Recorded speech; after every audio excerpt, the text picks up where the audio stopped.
Hi అందరికీ welcome back to my YouTube channel AI stories by Anjali. ఈరోజు మనం ఈ వీడియోలో మన లాస్ట్ వీక్ టాపిక్ కంటిన్యూషన్ చేద్దాం. సో లాస్ట్ వీక్ మనము ప్రజెంట్కి AI project life cycle stages గురించి బ్రీఫ్గా డిస్కస్ చేసాం కదా. సో ఈ రోజు మనం పార్ట్ 2 టాపిక్ అనేది డిస్కస్ చేద్దాం. సో మన పార్ట్ 2లో ఏంటంటే ఈచ్ స్టెప్ని డీటెయిల్గా చూద్దాం అనమాట. సో టోటల్ 8 స్టేజెస్ ఉన్నాయి కదా. సో 4 స్టేజెస్ గురించి మనము ఈ వీడియోలో చూద్దాం. అలాగే నేను కొన్ని కమెంట్స్కి ఆన్సర్ కూడా చేస్తాను. సో ఇంకెందుకు ఆలస్యం వీడియోలోకి వెళ్ళిపోదాం. అందుకన్నా ముందు ఎవరైనా మన ఛానల్ని ఫస్ట్ టైం చూసినట్టయితే లైక్ చేసి షేర్ చేసి సబ్స్క్రైబ్ చేసుకోవడం మర్చిపోకండి. అలాగే బెల్ ఐకాన్ని కూడా ట్యాప్ చేయండి. సో వీడియోలోకి వెళ్ళిపోదాం. సో ఫస్ట్ లాస్ట్ వీక్ మనము ఏజెంటిక్ ఏలో టోటల్ 8 ఫేజెస్ ఉన్నాయని చెప్పాం కదా. అవి ఏంటంటే define vision and strategic alignment and asset readiness, identify the use case, building the prototype, test and validate, deploy and integrate, monitor and improve and scale and expand. So ఈ 8 phases గురించి బ్రీఫ్గా చూసాం కదా. సో ఫస్ట్ స్టేజ్ గురించి ఇప్పుడు మనం డీటెయిల్గా చూద్దాం. ఫస్ట్ 4 స్టేజెస్ గురించి ఈ వీడియోలో చూద్దాం, ఓకేనా. So first define vision and strategic alignment. పేరులోనే తెలుస్తుంది విజన్ అంటే ఏంటి, జనరల్గా ఫ్యూచర్ గురించి ఒక అవగాహన, ఒక ఆలోచన ఉండటం అనమాట. సో జనరల్గా మనము ఏదైనా ఒక బిజినెస్ స్టార్ట్ చేసినప్పుడు ఫ్యూచర్ గురించి మనకు ఒక అవగాహన అనేది ఉండాలి. అసలు మనం ఏమి చేయాలనుకుంటున్నాము, అల్టిమేట్గా మనం ఎక్కడ ల్యాండ్ అవ్వాలనుకుంటున్నాము, సో వీటన్నిటి గురించి కూడా మనము ఒక థింగ్ అనేది మన మైండ్లో ఒక పాయింట్, ఇట్లా ఉండాలి. ఫర్ ఎగ్జాంపుల్ మనల్ని జనరల్గా జాబ్ జాయిన్ అయ్యేటప్పుడు మనం అడుగుతారు కదా, how you want to be after 10 years, how you want where you want to land after 5 years. So జనరల్గా మనందరూ కొన్ని ఎయిమ్స్, కొన్ని డ్రీమ్స్ ఉంటాయి కదా. సో సిమిలర్గా మన బిజినెస్ కూడా మనం స్టార్ట్ చేసేటప్పుడు అల్టిమేట్గా మనం ఎలా రీచ్ అవ్వాలనుకుంటున్నాము, ఎక్కడికి వెళ్ళాలనుకుంటున్నాము అనేది మనకు తెలియాలి కదా. సో ఈ స్టేజ్లో ఏంటంటే మనము ఒక విజన్ అనేది ఏర్పరచుకుంటాం అనమాట. అంటే మన బిజినెస్ యొక్క అల్టిమేట్ గోల్ ఏంటి అనేది మనకు తెలిసి ఉండాలి. అలాగే ఎంత కాస్ట్ పట్టిద్ది, అసలు ఏం చేయాలనుకుంటున్నామో ఇవన్నీ కూడా మనకి తెలియాలి. అలాగే స్ట్రాటజిక్ అలైన్మెంట్ అంటున్నాం. అంటే ఏంటి, కొన్ని స్ట్రాటజీస్.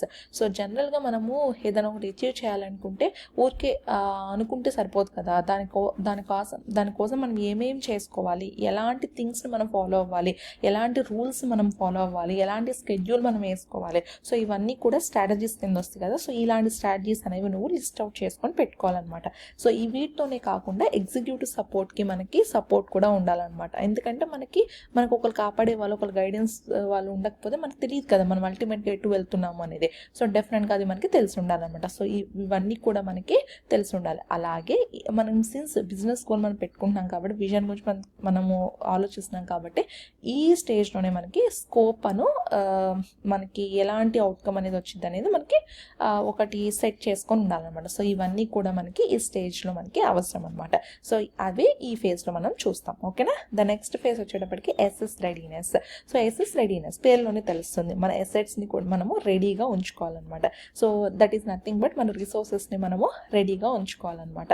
సో ఈ ఫేజ్లో మనం ఏం చేస్తామంటే మనకు కావాల్సిన థింగ్స్ని మనము రెడీగా పెట్టుకుంటాము. So like data. సో ఎప్పుడైనా సరే మనకి ఒక ప్రాజెక్ట్కి కావాల్సింది డేటా అనమాట. సో ఏజెంటిక్ ఏఐలో మనకు కావాల్సింది ఫస్ట్ థింగ్ వచ్చేటప్పటికి డేటా అనమాట. సో డేటా అనేది ఎప్పుడు కూడా క్లీన్గా ఉండాలి. సో మల్టీ మోడల్ ఉండాలి, అసలు ఎక్కడ స్టోర్ అయి ఉండాలి, అది యాక్సెసిబుల్ అవుతుందా లేదా, ఇవన్నీ కూడా మనకి కావాలన్నమాట. సో ఇది మనం చూసుకోవాలి. సో నెక్స్ట్ వచ్చేటప్పటికి ఇన్ఫ్రాస్ట్రక్చర్. సో ఇదివరకు కాలంలో మనకి ఇన్ఫ్రాస్ట్రక్చర్ అనేది ఆబ్వియస్లీ మనకి డేటాబేస్ కొన్ని సిస్టమ్స్ ఉండేవి అనమాట. బట్ ఇప్పుడు మనకి ఏంటంటే కంపల్సరీగా క్లౌడ్ అనేది ఉంటుందన్నమాట. సో ఇన్ఫ్రాస్ట్రక్చర్ సెట్ అనేది చేసుకోవాలి, మనం క్లౌడ్ అకౌంట్స్ సెటప్ చేసుకోవటము. సో ఇవన్నీ చూసుకోవాలన్నమాట. అండ్ ఏపీఐ సెక్యూరిటీ అనమాట. కంపల్సరీగా ఏపీఐకి సెక్యూరిటీ అనేది పీస్ అనేది యాడ్ చేసి ఉంచాలన్నమాట. సో ఇది మనం రెడీ చేసుకొని ఉండాలి. నెక్స్ట్ ఇంకా మన దగ్గర ఉన్న స్కిల్స్ సెట్ సరిపోతుంది ఈ ప్రోడక్ట్ చేయడానికి, లేకపోతే కొత్త వాళ్ళు మనం హైర్ చేసుకోవాలా, లేదనుకో మనకున్న బడ్జెట్కి అసలు మనము ఇది వేరే వెండర్కి ఇచ్చి వాళ్ళు చాలా చేయించుకోవచ్చు. అప్పుడు మనకి వేరే వెండర్కి ఇస్తే వాళ్ళు ఏంటంటే కొన్ని వర్కర్స్ని హైర్ చేసుకొని మనం క్లయింట్ అవుతాం అనమాట వాళ్ళకి, ఆ ప్రాజెక్ట్కి. సో అట్లా చేస్తారనమాట. సో అదొకటి. నెక్స్ట్ గవర్నెన్స్ పీస్ అనమాట. లైక్ ఎథిక్స్, కాంప్లయన్స్ ఇవన్నీ మనం ఫాలో అవుతున్నామా లేదా. సో ఇది కూడా మనకి ఒక స్టేజ్ అనమాట. సో ఇవన్నీ కూడా మనకి పెట్టుకొని ఉండాలన్నమాట. సో ఇది మన ఎసెట్ రెడీనెస్ అనమాట. ఇందులో ఇవన్నీ రెడీగా ఉంచుకోవాలన్నమాట. నెక్స్ట్ థర్డ్ కేస్ వచ్చేటప్పటికి ఏంటంటే ఐడెంటిఫై ద యూస్ కేస్ అనమాట. సో ఇప్పుడు మనము ఫస్ట్ స్టేజ్లో మన బిజినెస్ గోల్ ఏంటో చెప్తున్నాం, సెకండ్ స్టేజ్లో మనకు కావాల్సినవన్నీ అలమర్చుకున్నాం. బట్ ఇప్పుడు ఏం స్టార్ట్ చేయాలి. ఫర్ ఎగ్జాంపుల్ ఇప్పుడు చాలామంది నన్ను అడుగుతారు, నాకు నాకు ఏ ఇంట్రెస్ట్, నాకు మెషిన్ లెర్నింగ్ ఇంట్రెస్ట్, నాకు రోడ్ మ్యాప్ కావాలి, ఎలా స్టార్ట్ చేయాలి, ఇవన్నీ వాళ్ళకి తెలియదు కదా. సో ఇవన్నీ వాళ్ళకి కావాలి కదా. సో ఇది ఒక థింగ్ అనమాట. సో మనం ఐడెంటిఫై చేయాలన్నమాట ఎక్కడ స్టార్ట్ చేయాలి ఏంటంటే. సో జనరల్గా మనము స్మాల్తో స్టార్ట్ అయ్యి తర్వాత మనము గ్రో అవుతూ ఉండాలన్నమాట. అప్పుడు మనం ఈజీగా ఉంటుంది. అంతేగాని ఏదైనా కాంప్లెక్స్ ఉంటే అదే మనం ఫస్ట్ స్టార్ట్ చేయాలనుకోవడం అనేది మనకు మూర్ఖత్వం అనమాట. ఓకేనా. సో డెఫినెట్గా అది కావాలన్నమాట. సో ఈ యూస్ కేస్ని మనము ఐడెంటిఫై చేయాలంటే ఫస్ట్ మనకి అసలు అది ఏం ఇంపాక్ట్, అది హై ఇంపాక్టా, లో ఇంపాక్టా, ROI టెస్ట్ చేస్తే మనకు రిపోర్ట్ వస్తుంది. అలాగే డిపెండెన్సీస్ ఏమేమి ఉన్నాయి, ఒకవేళ డిపెండెన్సీస్ ఉంటే అవి లిస్ట్ అవుట్ చేసుకొని అవి రిజాల్వ్ అయ్యి అప్పుడే నువ్వు ఇది చేయగలవు కదా. సో అవన్నీ తెలిసి ఉండాలి. సో ఇవన్నీ కూడా మనకి కావాలన్నమాట. మనము ఒక యూస్ కేస్ని ఐడెంటిఫై చేయాలంటే ఇవన్నీ కూడా మనము అసెస్ చేయాలన్నమాట. సో అది ఇంపార్టెంట్. ఓకేనా. This is the third phase అనమాట. ఓకేనా. సో నెక్స్ట్ వచ్చేటప్పటికి ఏంటంటే fourth phase building the MVP prototype.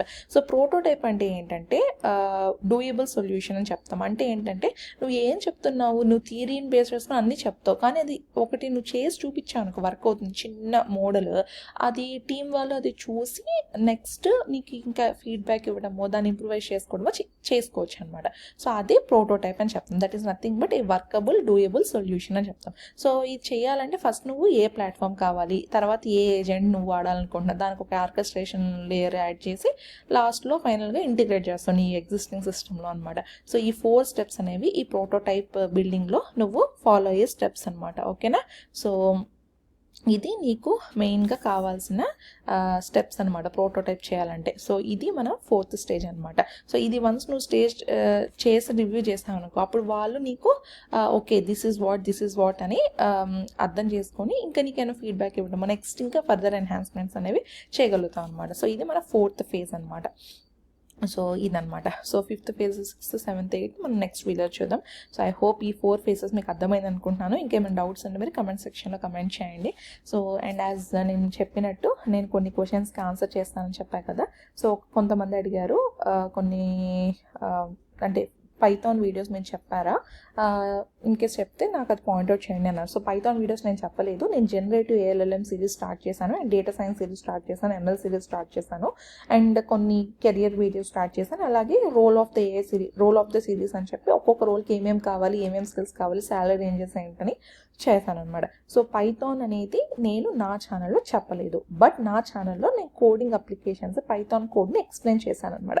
But మీకు అచ్చంగా పైథాన్ లాంగ్వేజ్ కావాలనుకుంటే మీరు కొన్ని ఛానల్స్ని ఫాలో అవ్వచ్చు. లైక్ ఎడ్యురేకా, సింప్లీ లెర్న్, లేకపోతే Udemyలో కొన్ని కోర్సెస్ చేయొచ్చు. ఇట్లా డిఫరెంట్ ప్లూరల్ సైట్, ఇట్లా మల్టిపుల్ థింగ్స్ ఉన్నాయన్నమాట. సో అలా నేర్చుకోవచ్చు. బెస్ట్ సైట్స్ కావాలంటే freecodecamp.org, ఎడ్యురేకా, సింప్లీ లెర్న్, ఇంప్లీపాత్ అండ్ Udemy, ప్లూరల్ సైట్, ఇవి మీరు ఫాలో అయ్యి మీరు నేర్చుకోవచ్చు అనమాట. సో అఫ్ కోర్స్ నేను కూడా స్టార్ట్ చేస్తాను పైథాన్ సిరీస్, బట్ నాకు ప్రెజెంట్ ఉన్న స్కెడ్యూల్లో ఐఎమ్ టోటలీ బిజీ. డెఫినెట్గా నేను స్టార్ట్ చేయమంటే చేస్తాను, but not now, future. So ఇదొక థింగ్ అనమాట.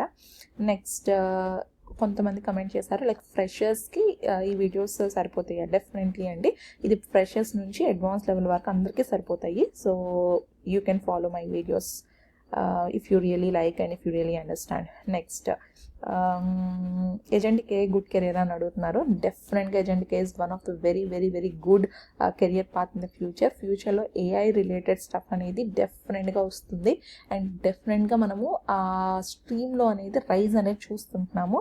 సో మీరు బిగినర్స్ అయితే డెఫినెట్గా ఈ కెరియర్ని చూస్ చేసుకోవడానికి 200% సపోర్ట్ అంటే 200% కాంట్రిబ్యూట్ చేసుకోండి. 200% మీ ఎఫర్ట్స్ అనేది పెంచుకోండి ఈ కెరీర్లో మీరు ముందుకు రానిచ్చాలనుకుంటే. నెక్స్ట్ కొంతమంది స్పీడ్గా చేయండి వీడియోస్ అని పెట్టారు. డెఫినెట్గా చేస్తాను. నాకున్న స్కెడ్యూల్లో నేను కొంచెం బిజీ ఉన్నాను. So that's why I could not able to do the videos. Definitely I will try my level best to keep the videos as fast as I can. So కొంతమంది అడిగారు మీరు ML ఇంజనీరా అని.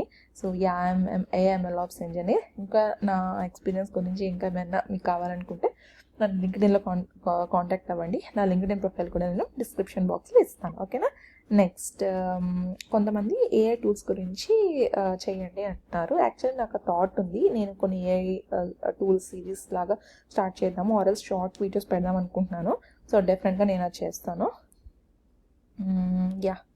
సో ఆల్మోస్ట్ చాలా వాటికి నేను కమెంట్స్కి చేశాను answer. ఇంకా కొన్ని కమెంట్స్ ఉన్నాయి, అవి నేను నెక్స్ట్ వీడియోలో చేస్తాను.